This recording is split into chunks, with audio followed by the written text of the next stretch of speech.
জাতীয় মৎস্য পক্ষ 2026-এর উদ্বোধন এবং জাতীয় মৎস্য পুরস্কার 2026 প্রদান অনুষ্ঠানের সম্মানিত সভাপতি, উপস্থিত মন্ত্রিপরিষদ সদস্যবৃন্দ, বিশিষ্ট ব্যবসায়ী, মৎস্যজীবী, আমার সামনে উপস্থিত সকল মুরব্বীবর্গ, এলাকাবাসী ভাই ও বোনেরা এবং সকল উপস্থিতিবৃন্দ, আসসালামু আলাইকুম। আসসালামু আলাইকুম।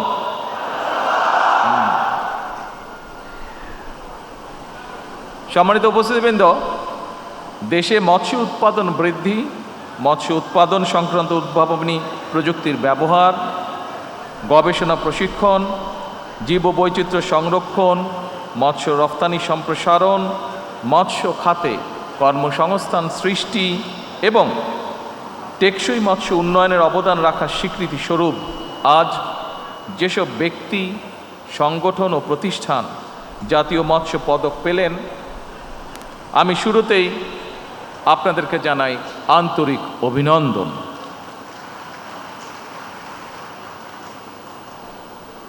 কয়েকটি কারণে আমি দেশে মৎস্য উৎপাদন এবং মৎস্য ব্যবসায়ীদেরকে বিশেষভাবে ধন্যবাদ জানালাম। কারণ মৎস্য চাষ আমাদের পুষ্টিকর চাহিদা পূরণ করছে। মাছ চাষ, মাছ ধরা, পরিবহন, প্রক্রিয়াজাতকরণ এবং বিক্রয়, এই পুরো প্রক্রিয়ায় বহু মানুষের কর্মসংস্থানের সৃষ্টি হয়েছে। প্রান্তিক জনগোষ্ঠীর আয় বাড়াতে মৎস্য খাতের অতুলনীয় ভূমিকা রাখছে। নদীমাতৃক বাংলাদেশে পুকুর, বিল, হাওর, বাওর এবং অন্যান্য জলাশয় কাজে লাগিয়ে কিংবা অল্প জমি ব্যবহার করে মাছ চাষের মাধ্যমে স্বাবলম্বী হওয়ার সুযোগ রয়েছে এবং এ কারণে আমরা সিদ্ধান্ত গ্রহণ করেছি, সরকার সমগ্র বাংলাদেশে এরকম অনেক জলাশয় আছে, হাওর আছে, বিল আছে, পুকুর আছে, যেগুলি পড়ে রয়েছে বিনা কারণে।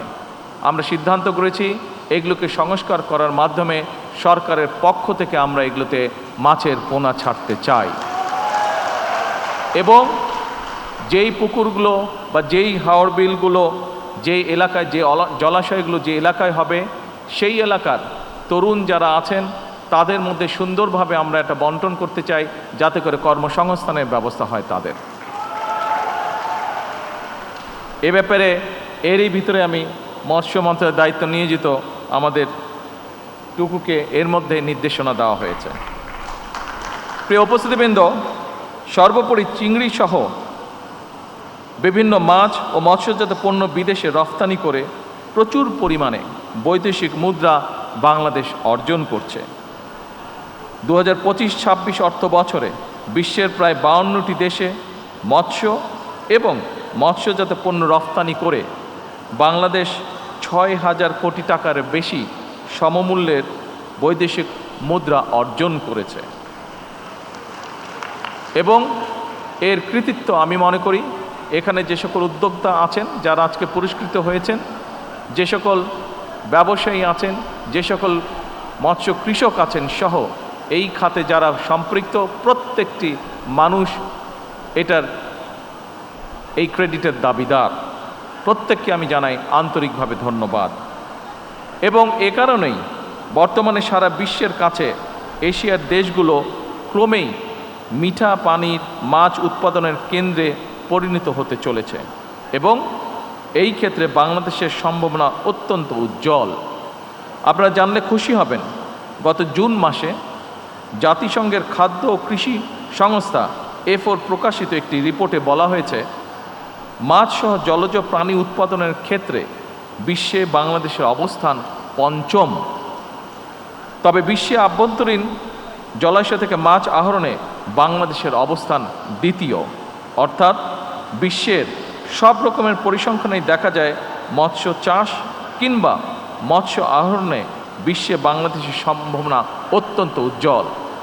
বর্তমানে এই উজ্জ্বল সম্ভাবনা থাকার ফলে আমরা যদি পরিকল্পিতভাবে পরিশ্রম করি, এখান থেকে বহু মানুষের কর্মসংস্থান যেমন হবে, একই সাথে আমরা আরও অনেক বেশি পরিমাণের বৈদেশিক মুদ্রা অর্জন করতে সক্ষম হব।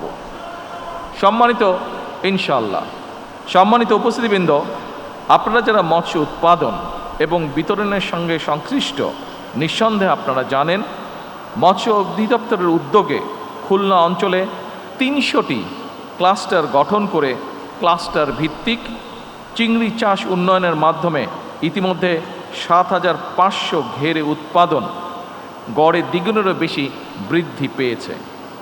পাশাপাশি কক্সবাজার জেলার চকরিয়া উপজেলায় ৭,০০০ একর জমিতে চিংড়ি চাষ উন্নয়নের জন্য অবকাঠামো উন্নয়ন সহ শ্রিম সিটি মাস্টার প্ল্যান প্রণয়ন করা হয়েছে। এর ভিতরে শুধু চিংড়িই নয়, বাংলাদেশের ঐতিহ্য ইলিশ মাছ উৎপাদন এবং সংরক্ষণের ব্যাপারেও সরকার গুরুত্বপূর্ণ পদক্ষেপ গ্রহণ করছে। ইলিশ শুধু জাতীয় মাছ কিংবা একটি অর্থনৈতিক সম্পত্তি নয়, এটি বাংলাদেশের জিআই পণ্য হিসেবেও বিশ্বে স্বীকৃত। দেশের মোট মৎস্য উৎপাদনে ইলিশের অবদান প্রায় 10%, যা দেশজ জিডিপির 1%-এরও বেশি। 2003-04 সালে বিএনপি সরকারের সময় Ilsha fisheries management action plan প্রণয়ন করা হয়েছিল, যার ফলে পরবর্তীতে ইলিশ মাছের উৎপাদন সমগ্র বাংলাদেশে অনেক বেশি পরিমাণে বৃদ্ধি পেয়েছে। সম্মানিত উপস্থিতিবৃন্দ, বাংলাদেশে প্রায় 14 লক্ষ নারী, বর্তমানে দেশের প্রায় 2 কোটি মানুষ প্রত্যক্ষ কিংবা পরোক্ষভাবে মৎস্য খাতের উপরে নির্ভরশীল এবং সে কারণেই এই সেক্টরকে নির্বিঘ্ন এবং নিরাপদ রাখতে সরকার বিশেষ দায়িত্ব বলে মনে করে। বর্তমান সরকার মৎস্য, পশু সম্পদ এবং জলজ খাতকে অগ্রাধিকার তালিকায় রেখেছে, কারণ আমরা যদি আমাদের আবহমান কালের ঐতিহ্য দেখি, অর্থনীতি দেখি, আমাদের দেশের বহু কোটি মানুষ এই পেশাগুলোর সাথে সম্পৃক্ত।